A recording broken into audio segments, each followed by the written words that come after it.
Hello दोस्तों, आप सभी का स्वागत है मेरे डेली रूटीन ब्लॉग में। आज से मैं आप डेली रूटीन का ब्लॉग बनाऊंगा और आप सभी को दिखाऊंगा कि हम स्टूडेंट्स डेली क्या क्या करते हैं, कितने घंटे पढ़ते हैं और हमारा लाइफ कैसा होता है। तो ये हमारा डेली रूटीन ब्लॉग है जो आज से मैं शुरू कर रहा हूँ। पहले भी मैं बनाता था वीडियो तो टाइम नहीं मिलता था, तो अब डेली मैं जितने घंटे भी पढ़ाई करूँगा उसको रिकॉर्ड करके फास्ट फॉरवर्ड करके मैं आप सभी को एक छोटा सा वीडियो के रूप में यूट्यूब में डालूंगा। तो ये आज से मैं अभी, आज कितने तारीख है, आज 24 जनवरी है। अभी शाम के 7 बज रहे हैं, लगभग 6:30 हो रहा है। तो आज से मैं इस वीडियो को स्टार्ट कर रहा हूँ और ये मेरा कोशिश रहेगा कि मैं डेली मुश्किल से 4 से 5 मिनट का मतलब एक वीडियो बना के, फास्ट फॉरवर्ड वीडियो बना के डालूँ जो मेरे डेली रूटीन का हो। दिन भर में कितने घंटे पढ़ता हूँ और खाना पीना कैसा मेरा क्या रहता है, तो वो सब। तो आज से हम वीडियो को स्टार्ट करते हैं।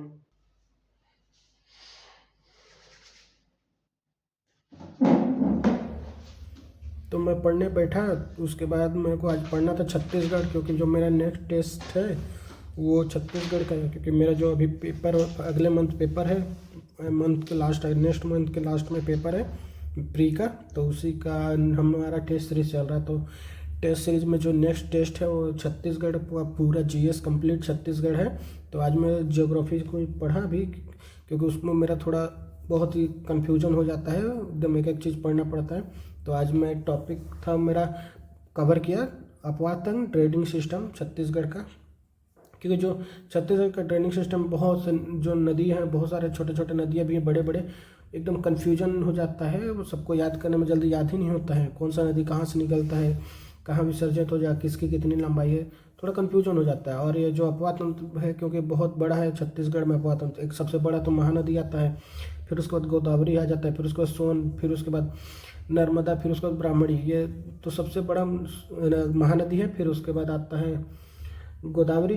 तो यही सब नदियों को पढ़ने में बहुत ही कंजट लग जाता है मेरे को, तो क्योंकि एक एक उसका हर चीज़ याद करना पड़ता है, कहाँ से निकल रहा है, कितना उसका लंबाई है और कहाँ कहाँ वो बहता है, सबको याद कर कहाँ जाके वो मिलता है, और सबसे बड़ा सबसे छोटा, ये सब पूरा याद करना पड़ता है। तो मैं उसको कवर किया जल्दी जल्दी छत्तीसगढ़ का अपवा तंत्र को। फिर अपवा तंत्र पढ़ने के बाद मैं फिर उसके बाद वाटरफॉल पढ़ा, वाटरफॉल जलप्रपात पढ़ा, क्योंकि उसी से रिलेटेड है अपवा तंत्र से ही। क्योंकि नदी कहाँ कहाँ से निकलती है, कौन कौन सा वाटरफॉल बनाती है अपने जो नदी, तो वो सबको पढ़ना इंपॉर्टेंट था। तो वाटरफॉल, क्योंकि छत्तीसगढ़ में बहुत ज़्यादा वाटरफॉल है। अगर सबसे ज़्यादा वाटरफॉल अगर देखा जाए तो उत्तरी छत्तीसगढ़ और दक्षिणी छत्तीसगढ़ में बहुत ज़्यादा है। और सबसे ज़्यादा अगर देखा जाए पूरे छत्तीसगढ़ में, तो दक्षिण छत्तीसगढ़ में बस्तर संभाग में बहुत ज़्यादा वाटरफॉल है। क्योंकि वहाँ पूरा पठारी एरिया है, छोटे छोटे जगह पर एक एक वाटरफॉल मिल ही जाता है कोई ना कोई। तो ही जल्दी जल्दी मैंने वाटरफॉल को कवर किया, क्योंकि वाटरफॉल का भारी कन्फ्यूजन हो जाता है। क्योंकि तीन जो वाटरफॉल, एक ऐसे तो तीन वाटरफॉल है जिनका नाम सेम सेम है।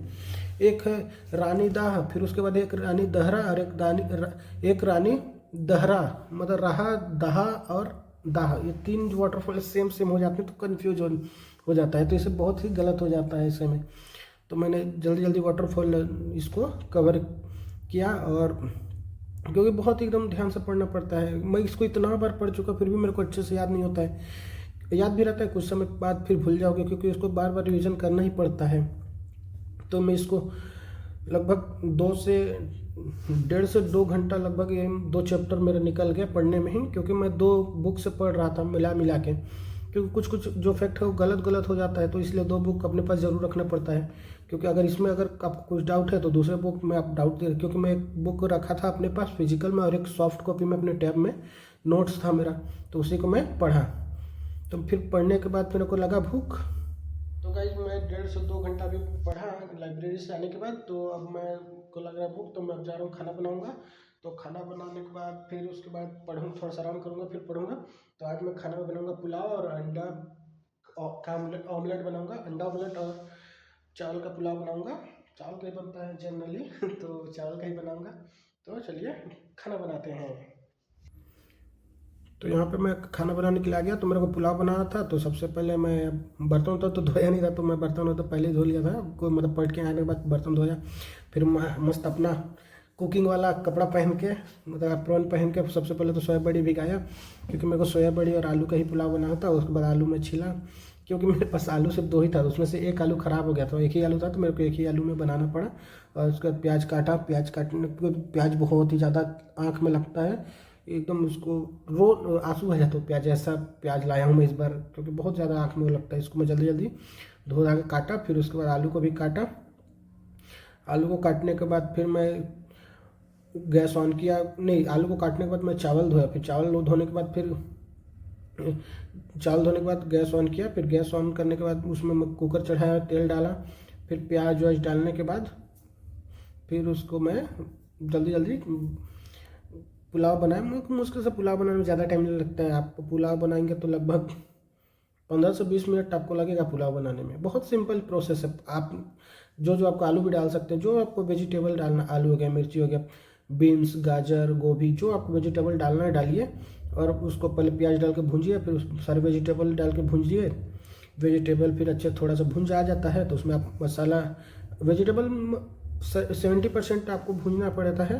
तो भूनने के बाद उसमें आपको नमक हो गया, धनिया, तो हल्का सा धनिया, मिर्ची पाउडर, हल्दी पाउडर और थोड़ा सा गरम मसाला और कश्मीरी मिर्च पाउडर डाल के आप उसको अच्छे से बढ़िया से उसको थोड़ा देर में उसको 2 से 3 मिनट या 5 मिनट भी आप हल्का हल्का आंच पे भूंजेंगे। अगर ज़्यादा आंच पे रख के अगर देर तक छोड़ेंगे तो वो जल जाएगा। तो फिर उसके बाद भूनने के बाद आपको सोया बड़ी जो भिगाया था उसको निकाल कर उसको भूनना है। भूनने के बाद फिर आप उसको थोड़ा देर और मतलब सोया बड़ी को भूंजिए, थोड़ा लाल होने तक भूंजिए।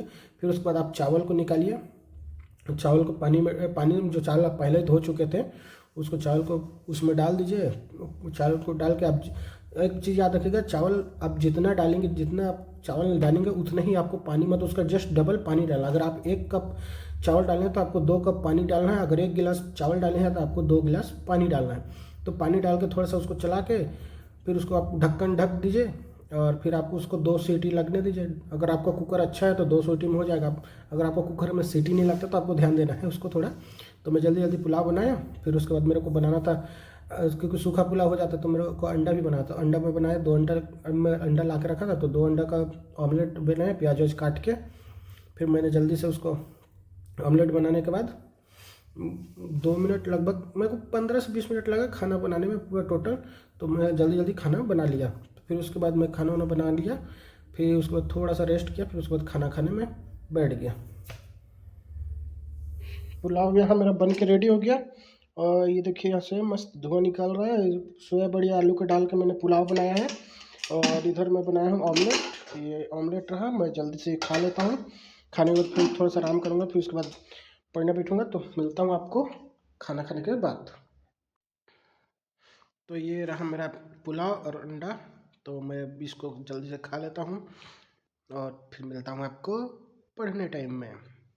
तो ये मस्त आज टेस्ट, एकदम टेस्टी बना। मैं खाना वाना कंप्लीट हो गया है, खाना वाना खा के बैठ गया। अब थोड़ा देर 5-10 मिनट रेस्ट करने के बाद मैं सोचा पिछले ईयर का जो क्वेश्चन पेपर है एग्ज़ाम का उसको मैं सॉल्व करूँगा, जो क्योंकि बहुत ही ज़्यादा हेल्पफुल होता है। उससे क्वेश्चन भी कुछ एक ना एक क्वेश्चन तो रिपीट होते ही हैं। तो मेरे को पिछले लगभग 2 से 3 साल का प्रीवियस क्वेश्चन पेपर को मैं सोच रहा हूँ रिपीट करता हूँ, मतलब उसको पढ़ता हूँ, देखता हूँ। तो आज के वीडियो में मैं सोच रहा हूँ इतना ही, क्योंकि वीडियो बहुत बड़ी हो जाएगी और बस नहीं चाहता कि आप भी ज़्यादा बोर हो। तो छोटा सा वीडियो में 8 से 10 मिनट का वीडियो रहेगा मेरा। तो मिलते हैं कल वाले ब्लॉग में। तो आज के लिए बस इतना ही। मेरा वीडियो आपको अच्छा लगता है तो चैनल को सब्सक्राइब और लाइक ज़रूर करिएगा। तो आज मिलते हैं कल वाले ब्लॉग में। आज के लिए बस इतना ही। जय हिंद, जय भारत, टाटा, जय छत्तीसगढ़।